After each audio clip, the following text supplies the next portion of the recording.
Tak to je de facto začátek cesty na Lemur Brabant na Mauriciu. Zatím pohodička, dál se ozvu. Tady jsme přišli ze spoda a vracečka nahoru. A pokračujeme dále až tam.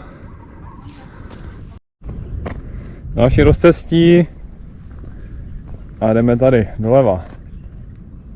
První miniaturní výhled a ještě kousek nahoru. Jdeme 32 minut, asi 2 kilometry jsme ušli, zatím pořád pohodová cesta, takže no stres. Další takový miniaturní výhled. No a hora je někde tam, vrcholek. Tak pokračujeme. Tady už se cesta trošku zužuje.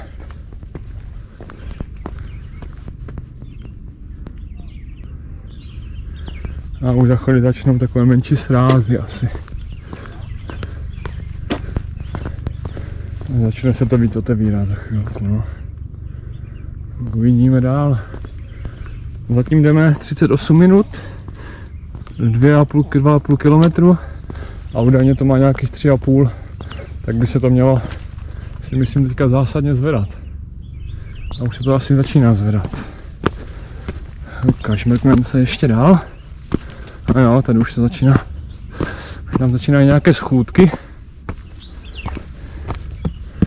A tady se nám to trošku odevírá už. No, to je ta cesta. Když tam, no, tady už to vypadá pěkně. A jsou tam nějaké schody, vidím. Tak uvidíme dál. Tady je další bod. Branka. Otevřená. Jednak se otevírá od 7 hodin, jo, od rána. Myslím si, že do 4, teď se nejsem jistý. Tam jde vidět lidi, jak šplhají. Takže se to bude zásadně zvedat.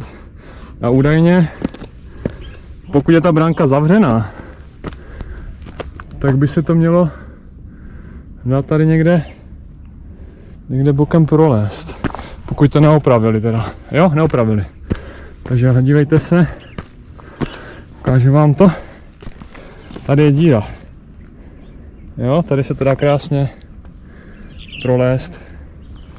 Jenom to obejít, když bude tady tahle brána zavřena. Výhled pěkný. A ten travers tam vypadá celkem slušně, ty lidi, no. Tak jdeme na to. 50 minut, 2 kilometry a 3/4. Tady se to začínalo trošku zvedat, ale zatím asi 80% cesty bylo ve stínu. Tady je ještě viewpoint, to pro nás páteční cestu. A tady je trasa nahoru, tady už je to takové víc o rukou. Ale pořád pohoda. A tam už by měl být někde konec. Takže se říká zhruba, že 3 až 5 hodin, že trvá ta cesta tam a zpátky, dohromady 3,5 kilometru. Tady paní má už solidní kita a celkem leze, no, asi to tam poleze tak 1,5 hodiny, ale asi vyleze. Takže respekt. Tak jo, tak tady už se celkem leze.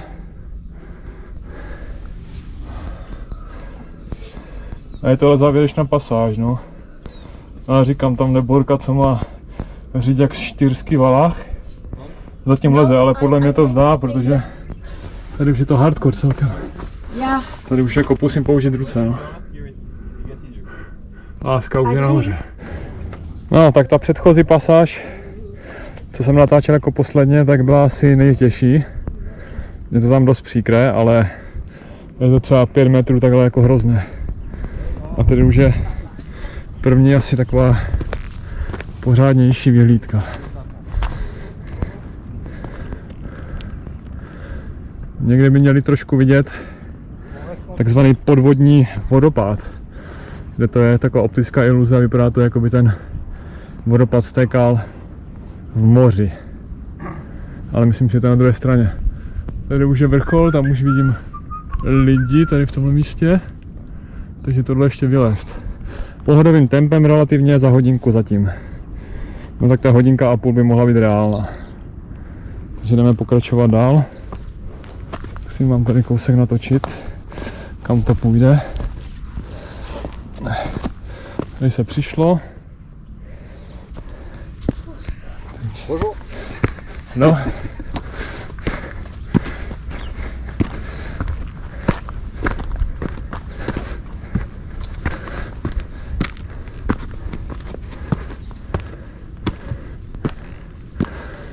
A tady už je to celkem dobrý. Tady je taková menší pasáž, ale to je po nohách.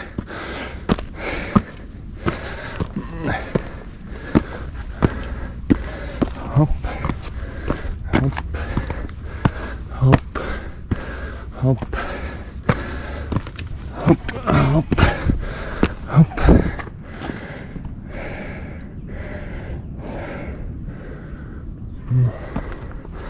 Po dlouhé době nějaká túra, tak se nedivte, že jsem zadýchaný. Tady borec už leze, tam to vypadá celkem solidně. Tam už by se dalo zabít.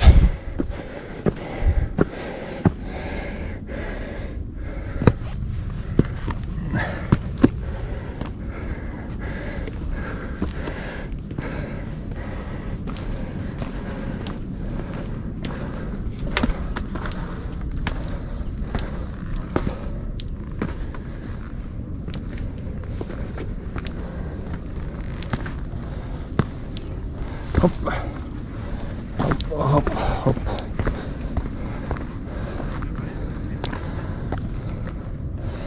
Hop, hop.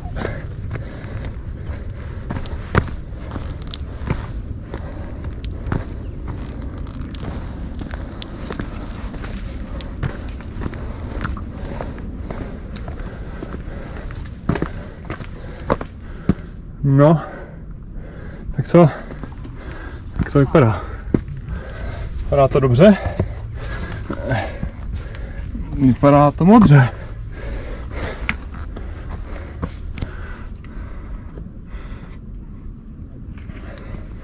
No, tady nespadneš do vody.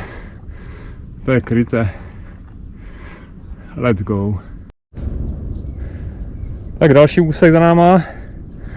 Ten předchozí, co jsem točil, byl asi dvakrát tolik.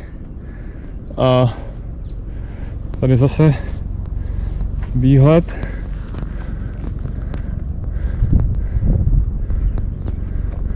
A tady se pokračuje. Svítí tam slunko, takže moc asi nevidíte. Mimochodem, už jsem to asi říkal, ale tady ten podvodní vodopád někde je. A jde vidět krásně právě z helikoptéry. Takže se tady pořádají se tady výlety na to. Zhruba jsme se dívali 7 000 pro 2 korun.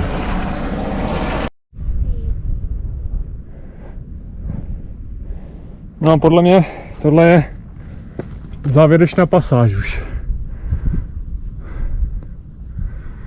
Takže uvidíme. Tak, tohle je vrchol. Asi hodinu 18, no. Ukazuje mi to asi 3,5 km necelých.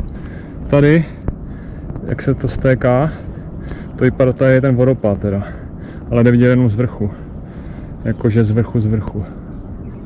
Takže vrtulník.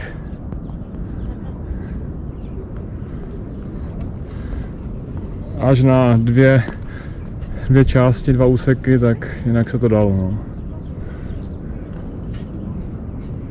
Ještě projdu na druhou stranu.